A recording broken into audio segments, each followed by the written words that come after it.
ওই ব্যক্তি মৃত্যুবরণ করতে দেরি আল্লাহর তৈরি জান্নাত প্রবেশ করতে দেরি করবে না। জান্নাতে যাওয়ার 3 নম্বর আমল আল্লাহর নবী জনাব রাসূলুল্লাহ সাল্লাল্লাহু আলাইহি ওয়াসাল্লাম বলেছেন, যে মুমিন বান্দা বান্দি উত্তম ওযু করার পরে 2 রাকাত সালাত আদায় করবে, 2 রাকাত নামাজ আদায় করবে, আল্লাহর নবী বিশ্বনবী জনাব রাসূলুল্লাহ সাল্লাল্লাহু আলাইহি ওয়াসাল্লাম বলেছেন, ওয়াজাবাত লাহুল জান্নাহ, তার জন্য আল্লাহর তৈরি জান্নাত ওয়াজিব হয়ে যায়। এই জন্য আমার বাবারা উত্তম ওযু করার পরে 2 রাকাত নামাজ পড়বেন। জান্নাতে যাওয়ার 4 নম্বর আমল আল্লাহর নবী জনাব রাসূলুল্লাহ সাল্লাল্লাহু আলাইহি ওয়াসাল্লাম বলেন, যে ব্যক্তি যে মুমিন বান্দা বান্দি উত্তম ওযু করার পরে আল্লাহু আকবার একবার কালিমা শাহাদাত পাঠ করবে। সকলেই পড়েন, আশহাদু আল্লা ইলাহা ইল্লাল্লাহ ওয়া আশহাদু আন্না মুহাম্মাদান আবদুহু ওয়া রাসূলুহু। আল্লাহ নবী বলেন, যে মুমিন বান্দা বান্দি উত্তম ওযু করার পরে একবার কালিমা শাহাদাত পাঠ করবে, আল্লাহর রাসূল বলেন ওই ব্যক্তির জন্য আল্লাহ পাক রব্বুল আলামিন জান্নাতের দরজা উন্মুক্ত করে দিবেন। জান্নাতে যাওয়ার 5 নম্বর আমল বলেন নবী সাল্লাল্লাহু আলাইহি ওয়াসাল্লাম, মাইয়াদমানি মা বাইনা রা'য়াইহি ওয়া মা বাইনা রিজলাই আযমান লাহুল জান্নাহ। আল্লাহ নবী জনাব রাসূলুল্লাহ সাল্লাল্লাহু আলাইহি ওয়াসাল্লাম বলেন, আমার যে উম্মত জবানের প্রত্যেকটার আকাজত করবে, আল্লাহ রাসূল বলেন যেই ব্যক্তি জবানের প্রত্যেকটার আকাজতে নিশ্চয়তা দিবে, আমি তার জন্য জান্নাতে জিম্মাদার হয়ে যাব। এই জন্য আমার মা বোনেরা, আল্লাহ পাক রব্বুল আলামিন আমাদেরকে জবান দান করেছেন, আল্লাহ পাক রব্বুল আলামিন আমাদেরকে কথা বলার শক্তি দান করেছেন। এই জবানটাকে আকালত করতে হবে। এই জবানের মাধ্যমে অশ্লীল কথা বলা যাবে না, এই জবানের মাধ্যমে খারাপ কোনো কথা বলা যাবে না। এই জবানের আকালত কখন হবে? যখন আপনি কোরআন কারীমের তেলাওয়াত করবেন, যখন আপনি মাওলা পাকের জিকির করবেন, তখন আপনার জবানের আকালত হবে। আল্লাহু আকবার। এই জন্য জবানের আকালত করতে হলে বেশি বেশি কোরআন কারীমের তেলাওয়াত করা লাগবে। ক্বালান নবী সাল্লাল্লাহু আলাইহি ওয়াসাল্লাম, মান ক্বারা হারফান মিন কিতাবিল্লাহ, আল্লাহ নবী জনাব রাসূলুল্লাহ সাল্লাল্লাহু আলাইহি ওয়াসাল্লাম বলেছেন, যে ব্যক্তি কোরআন কারীমের একটা হরফ পড়বে, আল্লাহ পাক রব্বুল আলামিন তার আমলনামার মধ্যে কমপক্ষে 10টা করে নেকি লেখা দিলেন। আল্লাহ নবী বলেন, আমি বলি না আলিফ লাম মিম আরগুন, আল্লাহ নবী বলেন আমি বলি না আলিফ লাম মিম একটা হরফ, এটা আমি বলি না, আমি বলি আলিফুন আরগুন ওয়া লামুন আরগুন ওয়া মিমুন আরগুন। আলিফ একটা হরফ, লাম একটা হরফ, মিম একটা হরফ। আল্লাহ পাক রব্বুল আলামিনের কোন বান্দা বান্দি যদি শুধুই পড়ে আলিফ লাম মিম, সকলেই পড়েন আলিফ লাম মিম, এই শব্দটা পড়তে দেরি আমার আপনার আমলনামার মধ্যে 30টা নেকি উঠতে দেরি হবে না। বলেন সুবহানাল্লাহ। এই জন্য আমার মা বোনেরা, আমার মুরব্বী বাবারা, জবানটা কন্ট্রোল করতে হবে, কোরআন তেলাওয়াত করতে হবে। আজকে বড় এবং দুঃখের বিষয় হলো, আজকে আমাদের ঘরগুলোর মধ্যে কোরআন কারীমের তেলাওয়াত নাই, সূরা ইয়াসিনের তেলাওয়াত নাই। আল্লাহর নবী জনাব রাসূলুল্লাহ সাল্লাল্লাহু আলাইহি ওয়াসাল্লাম বলেন, মান ক্বারা সূরা ইয়াসিন ফি সাদরিন নাহার কুদিয়াত হাওয়াইজুহু। আল্লাহর নবী বলেন, যেই ব্যক্তি সকালবেলায় সূরা ইয়াসিন পাঠ করবে, সূরা ইয়াসিন পাঠ করবে, আল্লাহর রাসূল বলেন আল্লাহ পাক রব্বুল আলামিন তার যত ওই দিনের যত প্রয়োজন আছে, সকল প্রয়োজন আল্লাহ রব্বুল আলামিন পুরো করে দিবেন। এই জন্য নিয়ত করেন, হিম্মত করেন, আজকে থেকে সূরা ইয়াসিনের তেলাওয়াত ছাড়বো না, সূরাতুল ওয়াকিয়ার তেলাওয়াত ছাড়বো না। আল্লাহর রাসূল বলছেন, মান ক্বারা সূরাতুল ওয়াকিয়া ফি কুল্লি লাইলাতিন লাম তুসিবহু ফাতুন আবাদা।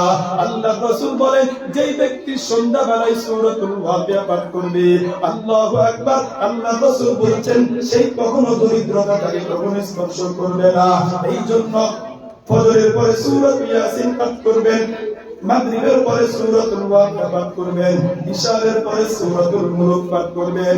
আল্লাহর নবী বিশ্ব নবী জনাবে রাসূলুল্লাহ সাল্লাল্লাহু আলাইহি ওয়াসাল্লাম বলেছেন, ইন্নাল্লাহা ইয়ারফা'ু বিহাযাল কিতাবি আকওয়ামা ওয়া ইয়াদা'ু বিহি আখারিন। আল্লাহর নবী বলেন, নিশ্চয় আল্লাহ পাক রব্বুল আলামিন এই কোরআনের মাধ্যমে কোন কোন জাতিকে আল্লাহ রব্বুল আলামিন সম্মানিত করে। যারা কোরআন অনুযায়ী চলবে, কোরআন অনুযায়ী আমল করবে, আল্লাহ রব্বুল আলামিন তাদের সম্মান বাড়ায় দিবেন। আর যারা কোরআন অনুযায়ী আমল করবে না, কোরআন মানবে না, তারা দুনিয়াতেও লাঞ্ছিত হবে, পরকালেও লাঞ্ছিত হবে।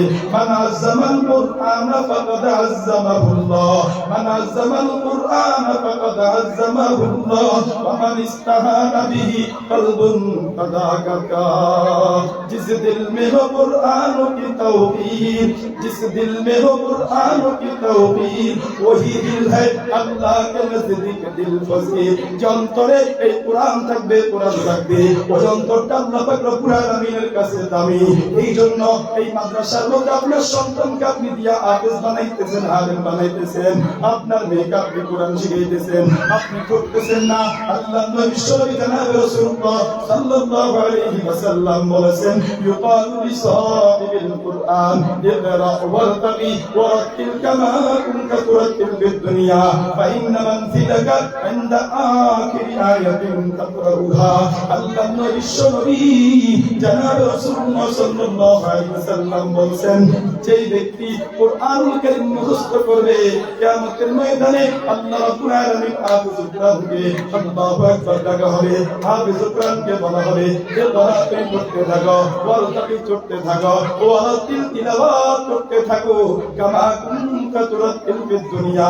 যেমন ভাবে তুমি দুনিয়াতে কুরআনুল কারীমের তেলাওয়াত করেছো, তোমার কুরআনুল কারীমের তেলাওয়াত শুনে কত মানুষের অন্তর প্রশান্ত হয়ে গেছে, কত মানুষ তোমার কুরআনুল কারীমের তেলাওয়াত শুনে তার সন্তানকে হাফেজ বানানোর জন্য প্রস্তুতি গ্রহণ করেছে। দুনিয়াতে যেমন সুলিত কণ্ঠে তুমি কুরআনুল কারীমের তেলাওয়াত করেছো, আজকেও তুমি কুরআনুল কারীমের তেলাওয়াত করো। তোমার তেলাওয়াতের শেষ আয়াতের স্থান হবে তোমার বাসস্থান। এরপর আল্লাহর রাসূল বলেন, মান ক্বারাআল কুরআন ওয়া আমিলা বিমা ফীহি উলবিসা ওয়ালিদাহু তাজানি ইয়াউমাল কিয়ামাহ যাওহু আহসানু মিন যাওইশ শামসি। আল্লাহর নবী বিশ্বনবী জনাবে রাসূলুল্লাহ সাল্লাল্লাহু আলাইহি ওয়াসাল্লাম বলেন, যে ব্যক্তি কোরআন পড়বে, কোরআন অনুযায়ী আমল করবে, কিয়ামতের ময়দানে আল্লাহ রাব্বুল আলামিন তার মাথা বিদাবে এমন একটা নূরের মুকুট পরিধান করা দিবে, যেই নূরের মুকুটের কিরণ আর উজ্জ্বলতা দুনিয়ার যে সূর্য আমরা দেখতে পাই, এই সূর্যের কিরণ থেকে ওই টুপির ওই নূরের মুকুটের উজ্জ্বলতা কোটি গুণ বেশি হয়। বলে সুবহানাল্লাহ। এই জন্য আমার মা বলেন, আপনার সন্তানকে আপনি হাফেজ বানাইতেছেন, আপনার মেয়েকে আপনি হাফেজা বানাইতেছেন, কোরআন শিক্ষা দিচ্ছেন, আপনি মনে করিয়েন না আপনি ঠকে গেছেন। না, দুনিয়াতে আল্লাহ পাক রব্বুল আলামিন আপনাকে সম্মান দান করবেন, আর আখিরাতে আল্লাহ রাব্বুল আলামিন এমন একটা নূরের মুকুট পরিধান করায়া দিবেন, যেই নূরের মুকুটের কিরণ আর উজ্জ্বলতা সূর্যের কিরণ থেকে কোটি কোটি গুণ বেশি হবে। जिस शख्स ने कुरआन को सीनों में बसाया, जिस शख्स ने कुरआन को सीनों में बसाया, फिरदौस मुअल्ला में मका अपना बनाया। जिस शख्स के औलाद हुए हाफिज कुरआन, जिस शख्स के औलाद हुए हाफिज कुरआन, महशर में मिलेगा उसे एक ताज दुर्गुशा। बस ने किया हर को निकाता है मुसलमान, जो काबिल सदर इश्क गया कामिल कुरआन। क्या खूब है कुरआन की रमज़ की बाती, ऐ मोमिनो करते रहो कुरआन की बाती, ऐ मोमिनो करते रहो कुरआन की बाती। हर बात है मोमिन की नहीं शान नहीं आन, हर बात है मोमिन की नहीं शान नहीं आन। किरदारों में गुफ्तारों में अल्लाह की बुरहान, ये राज किसी को नहीं मालूम के मोमिन, ये राज किसी को नहीं मालूम के मोमिन। कारी ये नजर आता है हकीकत में है कुरआन। এই জন্য মা বড়রা সন্তানদেরকে আপনি হাফেজ বানাবেন, আলেম বানাবেন, দুনিয়াতে আল্লাহ পাক রব্বুল আলামিন আপনাকে সম্মানিত করে দিবেন। একটু চিন্তা চিন্তা করিয়া দেখেন আমরা এই কোরআন কারীমের সাথে সম্পর্ক করলে আমাদের মর্যাদা কেমন বাড়বে। আপনি একটু চিন্তা করেন, এই কোরআন কারীমের সাথে 20 টাকা দামের কাপড় যখন লেগে গেল, এই কাপড়ের মূল্য বাড়ায় দিয়েছেন কে? আল্লাহ বাড়ায় দিয়েছেন। এই কোরআন কারীমের সাথে যখন আল্লাহু আকবার অল্প মূল্যের কাঠ লাগলো, এই কাঠের মূল্য আল্লাহ পাক রব্বুল আলামিন বাড়ায় দিয়েছেন। আমাদেরকে আল্লাহ পাক রব্বুল আলামিন আশরাফুল মাখলুকাত বানাইছেন, আশরাফুল মাখলুকাত বানাইছেন। আমরা যদি কোরআনের সাথে সম্পর্ক করি, আল্লাহ পাক রব্বুল আলামিন বুঝে আমাদের মর্যাদা বাড়াবেন না। এই জন্য জান্নাতে যাওয়ার 5 নম্বর আমল, আল্লাহ রাসূল বলেন মাইয়াবনাইহি মা বাইনা রাহইহি ওয়া মা বাইনা রিজলাইহি আদমান লাহুল জান্নাহ। জবানকে আপনি হেফাজত করবেন কোরআনুল কারীমের তেলাওয়াতের মাধ্যমে, জবানকে হেফাজত করবেন মাওলা পাকের জিকিরের মাধ্যমে।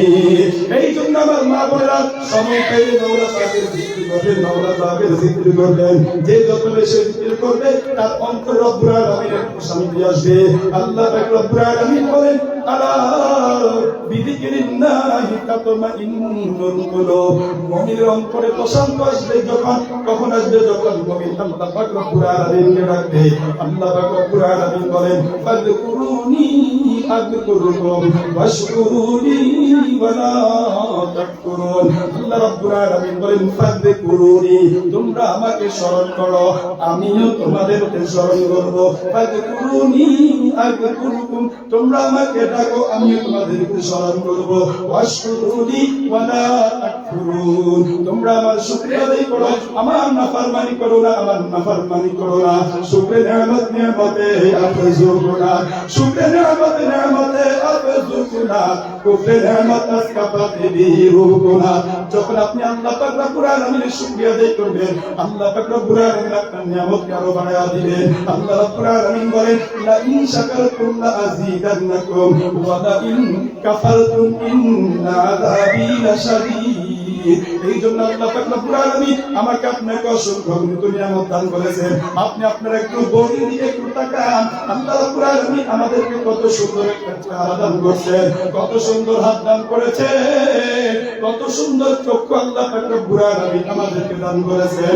আল্লাহ রাব্বুল আলামিন বলেন ইয়া আইয়ুহাল ইনসান মা গাররাকা বিরাব্বিকাল কারীম। আল্লাহ রাব্বুল আলামিন বলেন হে মানব জাতি, সম্মানিত রবের ব্যাপারে তোমাদেরকে কে ধোঁকা দিল? আমি আল্লাহ না? তোকে কত সুন্দর করে বানাইলাম। আল্লাযী খালাকাকা ফাসাওয়াকা ফাআদালাক, আমি আল্লাহ তোকে সৃষ্টি করলাম, শুধু তাই না, তোর যে অঙ্গ যেখানে বসানোর দরকার আমি আল্লাহ তোর অঙ্গকে সেখানেই বসাইলাম। এই জন্য ফাআদালাকের ব্যাখ্যায় মুফাসসিরিন কিরাম লিখেছেন, কোন ব্যক্তিকে আল্লাহ পাক রব্বুল আলামিন তার চক্ষু ঠিক রাখছেন, তার কপাল ঠিক রাখছেন, তার দাঁতগুলো ঠিক রাখছেন, তার হাত ঠিক রাখছেন, পাও ঠিক রাখছেন। যদি কোন ব্যক্তিকে আল্লাহ পাক রব্বুল আলামিন বিপদ না দিতেন, তখন ওই ব্যক্তিকে অনেক বিশ্রী দেখা যাইত। আল্লাহ রব্বুল আলামিন আমাদেরকে চোখ যেখানে বসানোর দরকার সেখানে বসাইছেন। আল্লাহ রব্বুল আলামিন বলেন লাকাদ খালাকনাল ইনসানা ফি আহসানি তাকওয়িম, সবচেয়ে সুন্দর করে আল্লাহ রাব্বুল আলামিন আমাদেরকে সৃষ্টি করেছেন।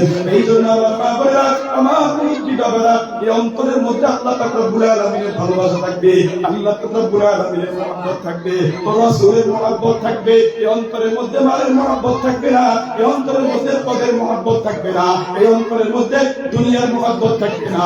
এই জন্য আমাদের আকাবেররা বলতেন মাল দৌলত কি হাওয়াসে দিল সে নিকাল, মাল দৌলত কি হাওয়াসে দিল সে নিকাল, दिल को पर अनवार कर आए जुल जलाल, बता हमको तेरी राह किस तरफ है, तेरी राह पर चला हमको खुदाया, बुजुर्गी की नहीं हमको जरूरत, बुजुर्गी की नहीं हमको जरूरत, गुलाम अपना बना हमको खुदाया, बुजुर्गी नफ्सों की ख्वाहिश है अफसोस, तकब्बुर से बचा हमको खुदाया, जिसे चाहे तू दे दुनिया की दौलत, जिसे चाहे तू दे दुनिया की दौलत, हमें मुझसे इताअत कर खुदाया, जिसे चाहे तू दे दुनिया की शौकत, हमें मुझसे बंदगी कर खुदाया।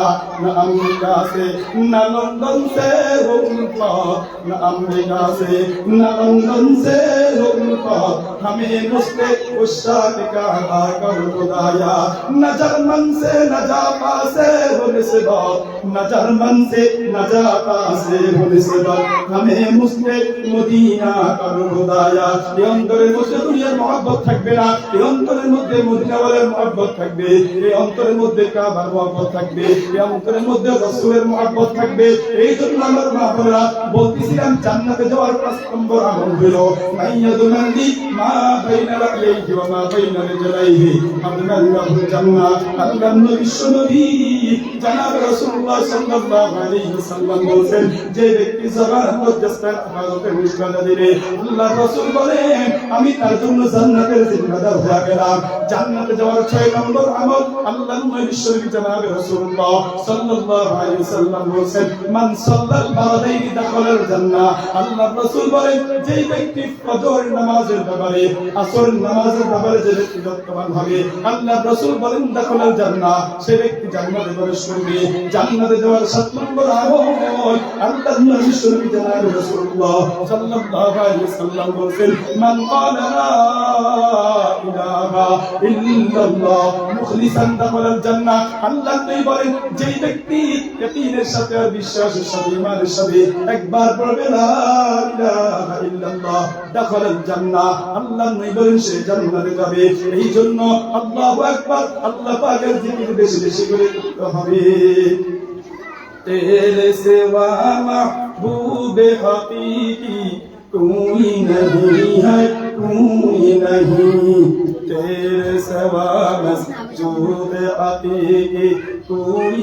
नहीं है कोई नहीं तेरे सिवा महबूब हकीकी कोई नहीं है कोई नहीं तेरे सिवा मकसूद हकीकी कोई नहीं है कोई नहीं এই জন্য কবি চমৎকার ভাষায় বলছে ও দুনিয়ার মানুষ অর্থ সম্পদের মধ্যে তুমি শান্তি পাবা না অট্টালিকার মধ্যে শান্তি পাবা না যদি শান্তি পেতে হয় বেশি বেশি করে মাওলা পাকের জিকির করতে হবে এই জন্য আমার মা বোনেরা জান্নাতে যাওয়ার 9 নম্বর আমল আল্লাহ রাসূল সাল্লাল্লাহু আলাইহি ওয়াসাল্লাম বলেন আল হজ্জুল মাবরুর লাইসা লাহু জাযাউন ইল্লা আল জান্নাহ আল্লাহ রাসূল বলেন মাকবুল হজের প্রতিদান শুধুই জান্নাত শুধুই জান্নাত আমরা তো সকলে হজ করতে চাই উমরা করতে চাই আপনি হজ করতে চান উমরা করতে চান চারটি আমল করা লাগবে 1 নম্বর আমল বেশি বেশি আল্লাহ পাক রব্বুল আলামিন দোয়া করতে